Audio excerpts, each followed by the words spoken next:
그 미국이 지금 우리가 가장 두려워하고 있는 게 이제 항상 이슈가 좀 침소봉대된 측면도 있지만 이제 금리 문제잖아요. 근데 이제 금리 문제뿐만 아니고 그 세계 2대 강대국이라는 중국과 지금 미국이 정면 충돌하는 듯한 그 환율 얘기입니다. 환율 문제가 굉장히 큰다 보는데요.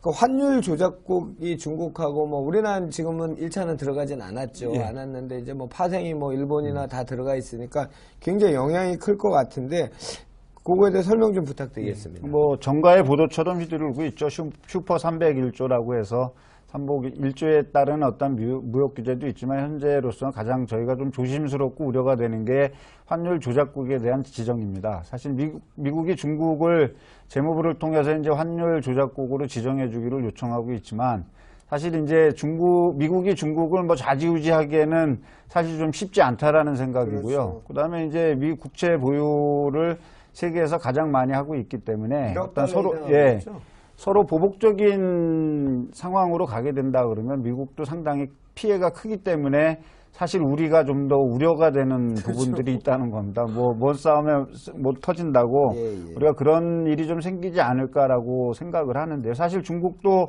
나름대로 환율 방어를 하기 위해서 많이 노력을 합니다.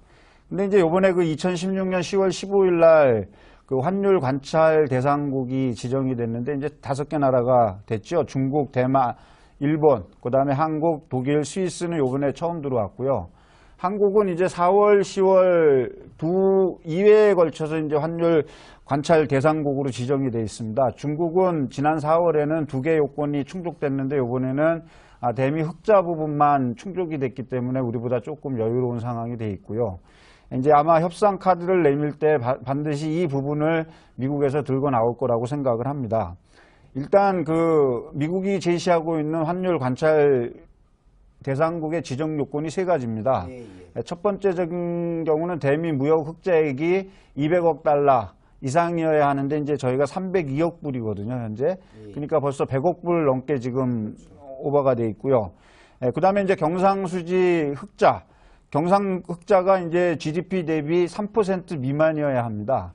근데 이제 저희는 7.9%이기 때문에 이것도 상당히 초과되어 있습니다. 그러니까 지금 말씀드린 1번과 2번 요건에 대해서는 사실 단시일 내 이걸 조정하기가 좀 쉽지 않은 상황입니다. 이제 결국에 우리가 운용의 묘미를 살릴 수 있는 건 3번째 요건인데 이 3번째 요건은 정부 개입 여지가 2% 미만이어야 됩니다. 근데 이제 저희가 그 4월 달에 지정된 건 0.2%였고 요번 10월 달에 지정된 거는 이제 마이너스 1.8이기 때문에 약간의 여유가 있지만 지금 트럼프 이후에 좀 국내 대외 정세가 좀 불안하다 보니까 환율이 급등하고 있지 않습니까?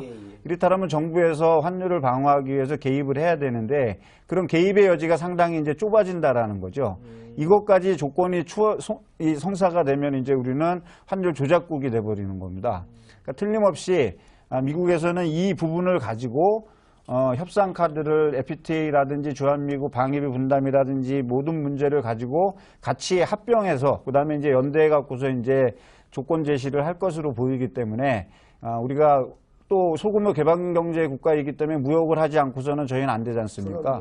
그러니까 이 환율 조작국으로 지정이 되면 대외적으로 상당히 리스크해지기 때문에 이런 거 환율의 변동, 정부 개입의 이런 부분들을 철저하게 자료화하고 근거화를 해서 좀 더 대비에 만전을 기해야 될 거라고 생각을 합니다. 지금